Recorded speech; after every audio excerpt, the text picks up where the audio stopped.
આ ગોળી છે કે માણસને ટકાવી રાખવાનો ચાલતો રહેલો એક પાંગડો પ્રયાસ છે, ભલે પ્રામાણિક હશે, પણ જે ખરી તાકાત છે ને તે પ્રેમમાં છે.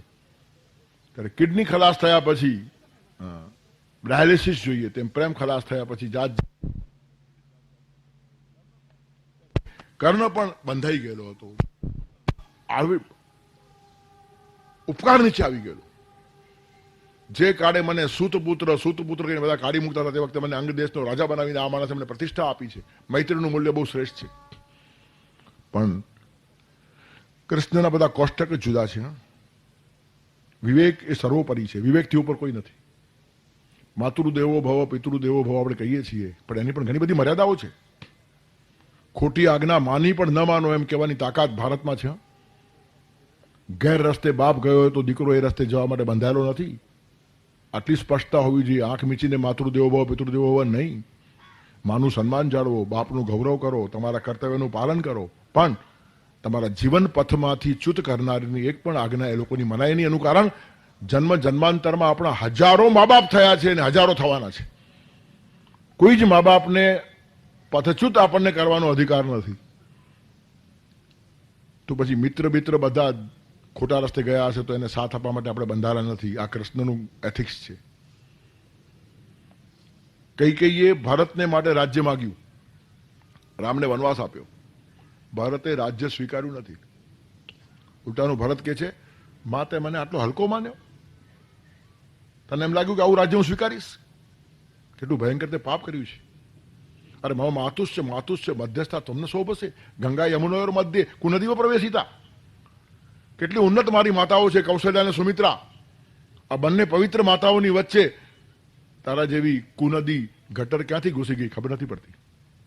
કલ્પના કરો, માતાએ પણ ખોટી વાત કરી હોય તો હાથ જોડી નમસ્કાર કરીને પણ રાજ્યનો સ્વીકાર નથી કર્યો એને. અને માતૃદેવો ભવની સંસ્કૃતિને માનનારો આ માણસ છે. અને આજ દિવસ સુધી કોઈએ ભરતને માતૃદ્રોહી કીધું નથી. પ્રહલાદે હિરણ્યકશ્યપુની એક પણ આજ્ઞા માની નથી. એનું અપમાન પણ કર્યું નથી. નમસ્કાર કરતો હતો, બાપ તરીકે આદર પણ આપતો હતો, પણ એકે ખોટી વાત એને સ્વીકારી નથી. અને આજ સુધી કોઈએ પ્રહલાદને પિતૃદ્રોહી કીધું નથી. અને અર્જુનને દ્રોણ જોડે લડવું પડ્યું છે અને લડાવનાર કૃષ્ણ છે.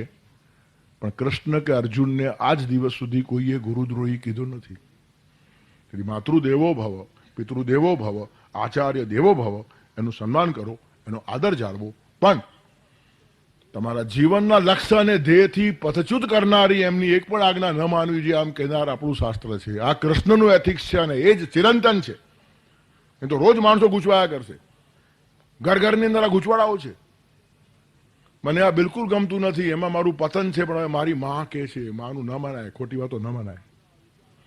ગુરુ આજ્ઞા અવિચારણીય, અમારા ગુરુએ કીધું છે એટલે અમારે કરવું જ પડે. એ ગુરુ છે નક્કી કરો પેલા, લઘુ હશે તો.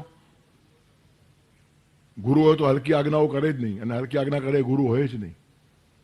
તેથી મૈત્રીના ખોટા મૂલ્યાંકનો અને ખોટી નિષ્ઠાની વાત કરીને કર્ણ દુર્યોધન છોડે છેવટ સુધી આ માણસ મર્યો છે. શિકાર થયો છે આ માણસનો. 5 પાંડવોના ગુણોને એકત્ર કરીએ ને તો એમાંથી કર્ણ બને. હા, સૂર્યપુત્ર જેવો તેવો નથી. આ સૂર્યપુત્ર છે, પ્રકર્ષ તેજ છે. યુધિષ્ઠિર, ભીમ, અર્જુન, સહદેવ, નકુલ 5નો સરવાળો એટલે એક કર્ણ. મહાભારતમાં આવું વર્ણન છે એનું. પણ આટલો મોટો માણસ, એને વિરોચિત મૃત્યુ નથી આવ્યું. કૂતરાની જેમ શિકાર થયો છે એનો. રથનું પૈડું જ્યારે જમીનમાં ગયું છે અને કાઢવાનો પ્રયત્ન કરે છે ત્યારે એને અર્જુન મારવા જાય છે. કર્ણ કહે છે અધર્મ છે, અત્યારે અગવડમાં છું અને તે વખતે મારવું એ બરાબર નહીં. અર્જુન થોડો ખચકાય છે. કૃષ્ણ કે માર, વિચાર કરવાનો હોય જ નહીં. આ માણસને ધર્મ ઉપર બોલવાનો અધિકાર શું છે? દ્રૌપદીને ભર સભામાં વિવસ્ત્ર કરવામાં આવી ત્યારે ધર્મ ક્યાં ગયો હતો આ માણસનો? 7 મહારથીઓ ભેગા થઈને એક અભિમન્યુને કચડી નાખે, એ ફૂલને મુરઝાવી નાખે, તે વખતે ધર્મ યાદ નહીં આવ્યો? ક્વતે ધર્મસ્તદાગત, ત્યારે તારો ધર્મ ક્યાં ગયો હતો? લાઈન બંધ શ્લોકો કૃષ્ણ કીધા છે. અને કહે છે અર્જુનને ઉડાવે ને. રથનું પૈડું ખસી જાય, આવો નબળો રથ લાવ્યો શા માટે? યુદ્ધ ભૂમિમાં તૈયાર થઈને આવવું જોઈએ.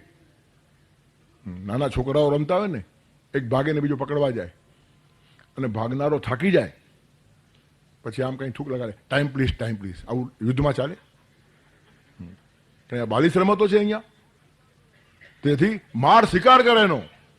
કૂતરાના મોતે કર્ણ મર્યો છે, સૂર્યપુત્ર હોવા છતાં. એનું કારણ ખરાબ લોકોની સંગતમાં રહેવાથી માણસના શું હાલ થાય છે એ સમજાવવાને માટે કર્ણનું એક જ કેરેક્ટર પૂરતું છે. આટલો મોટો માણસ પણ કેટલો ખતમ થઈ જાય છે જો એને સંગ ખોટો મળી જાય તો. A man is known by the company he keeps. તેથી હલકા માણસના સાનિધ્યમાં રહીને માણસ અતિશય હલકો થઈ જાય. તેથી કર્ણને પણ સમજાવવાનો ભગવાન કૃષ્ણે પ્રયત્ન કર્યો છે. એની સંધિ પછવાડે કેટલા બધા ભાવો હતા. ભીષ્મ દ્રોણને ઢીલા કર્યા છે, દુર્યોધનને વોર્નિંગ આપી દીધી છે, બલરામને ન્યુટ્રલ કર્યા છે, યુધિષ્ઠિરને સંતોષ આપ્યો છે, કર્ણને સમજાવવાનો પણ પ્રયાસ કર્યો છે. અને તેની સામે ધૃતરાષ્ટ્ર હજી પણ અંદર અંદર આશા રાખે છે. એનું કારણ પાપભીરુ માણસ છે. યુદ્ધ થશે તો મરવાના છીએ ખાતરી છે એને. શું થયું, કંઈ ચડાઈ બડાઈ કેમ ચાલે છે સંજયને પૂછે છે. અને વ્યાસે સંજયને આવી દ્રષ્ટિ આપી હતી કે અહીંયા રહીને પણ યુદ્ધની બધી વાતો જોઈ શકે. સંજય દ્રષ્ટિ, આજના ટેલિવિઝનને આપણે સંજય દ્રષ્ટિ કહી શકીએ. દુનિયાભરમાં ચાલતી વાતો ઘરમાં બેસીને જોવાય. તેથી આંખો દેખાય અહેવાલ સંજય ધૃતરાષ્ટ્રને આપે છે. સંજય ઉવાચ દ્રષ્ટવા તુ પાંડવાનિકમ વ્યુઢમ દુર્યોધનસ્તદા આચાર્ય મુપસંગમ્ય રાજા મચન મુપવિત. જો વ્યાસનું સંપાદન જુઓ કેવું છે. આચાર્ય મુપસંગમ્ય, આચાર્ય પાસે જઈને રાજા વચનમાં પ્રવિધ. રાજા શબ્દ ઉપર ભાર આપો, ખબર પડે. દુર્યોધન આચાર્ય પાસે કોઈ દિવસ શિષ્ય થઈને ગયો જ નથી, રાજા થઈને જ ગયો છે. અને આજ તો ફરક છે દુર્યોધન ને અર્જુનમાં. એક જ ગુરુના બંને શિષ્યો, પણ એક મહાન થયો પાંડવાનામ ધનંજય એમ કેવું પડે, અને એક શૈતાન થયો જેને મારવાનો પ્રયત્ન કરવો પડે. એનું કારણ શું છે? અર્જુન જ્યાં પણ ગયો છે શિષ્યસ્તે હમ સાધિમામ તામ પ્રપન્નમ, હું તમારો શિષ્ય છું. ગુરુ પાસેથી શિષ્યોને જ જ્ઞાન મળે છે, રાજાઓને જ્ઞાન મળતું નથી. ગુરુ પાસે જીવનનું દર્શન મેળવવા જવાય, વૈભવનું પ્રદર્શન કરવા નહીં. આ ભારતીય ધારણા છે. શાકુંતલ વાંચવા જેવું છે. કણવ ઋષિના આશ્રમ પાસે જયારે રથ પહોંચે છે દુષ્યંત રાજાનો, ત્યારે સારથી કે છે એક ચાબુક ઘોડાને મારું અને કણવની પર્ણકુટી પાસે રથને ઉભો રાખી દો. કે નહીં, જવાય જ નહીં. અહીંયા બાર ઉભો રાખ. બાર ઉભો રાખીને મુગટ કાઢી નાખે છે, ઘરના કાઢી નાખે છે, સાદા વસ્ત્રો પહેરે છે. અને તે ઠેકાણે કાલિદાસ દુષ્યંતના મોઢામાં એક વાક્ય મૂકે છે, વિનિત વેશેણ પ્રવેષ્ટવ્યાની તપોવનાની નામ. તપોવનમાં વિનિત વેશથી જવાય, ઋષિ પાસે અહંકારથી જવાય નહીં. શિક્ષણ સંસ્થાઓમાં આચાર્યનું જ શાસન હોય, રાજાએ પણ પરવાનગીથી જ પ્રવેશ કરવાનો હોય. મને લાગે છે હજી પણ સ્કૂલ કોલેજોમાં પ્રિન્સિપાલની પરવાનગી વગર પોલીસ એન્ટર ના થાય. અને આપણા ઘણા બધા સ્વાતંત્ર્ય સેનાનીઓ બ્રિટિશરોથી બચવા સ્કૂલ કોલેજમાં આધાર લેતા હતા, અને આ બધા જ લોકો કોલેજની બહાર રહેતા હતા. એનું કારણ છે આચાર્યનું સરસ ત્યાં છે. પણ આ માણસ આટલો ઉદ્ધત છે. આચાર્ય મુપસંગમ્ય રાજા વચનમાં પ્રવિત. એક રાજા શબ્દ લખીને સંપાદનની કુશળતા દેખાડી છે વ્યાસે. કેરેક્ટર બતાવી દીધું દુર્યોધનનું કે કયા માણસ સાથે વાત ચાલે છે. એક એક શબ્દની અંદર માણસ ઓળખાવી દેવાની જે કલા છે ને, તે વ્યાસ પાસે છે. અને આટલું જ નહીં, પાછું મેણું મારે છે. પશ્યતામ પાંડુપુત્રાણામ આચાર્ય મહતી ચમુ વ્યુઢામ દ્રુપદ પુત્ર એના તવ શિષ્યને ધીમતા. જુઓ આ પાંડવોની સેના જુઓ, અને કેવો એનો સરસ વ્યૂ છે. અને આ વ્યૂ કોણે રચ્યો ખબર છે?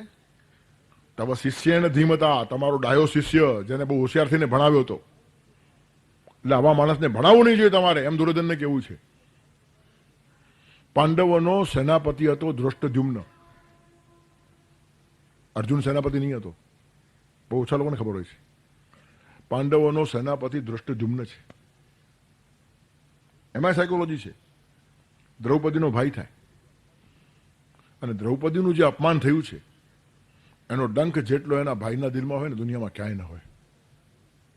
ધૃષ્ટદ્યુમ્નને સેનાપતિ તરીકે ઉભો રાખ્યો છે. અને બીજું, દ્રોણને મારવા માટે જે જન્મ્યો હતો. અર્જુને જ્યારે દ્રુપદને હરાવ્યો છે અને પકડીને દ્રોણ પાસે લઈ આવ્યો છે, થોડું અપમાન થયું છે દ્રુપદનું, પણ ત્યાર પછી એ ચીડાયો છે અને એક યજ્ઞ કરે છે. અને યજ્ઞમાંથી 2 સંતાનની માગણી કરે છે. અર્જુન કેવો શૂર છે!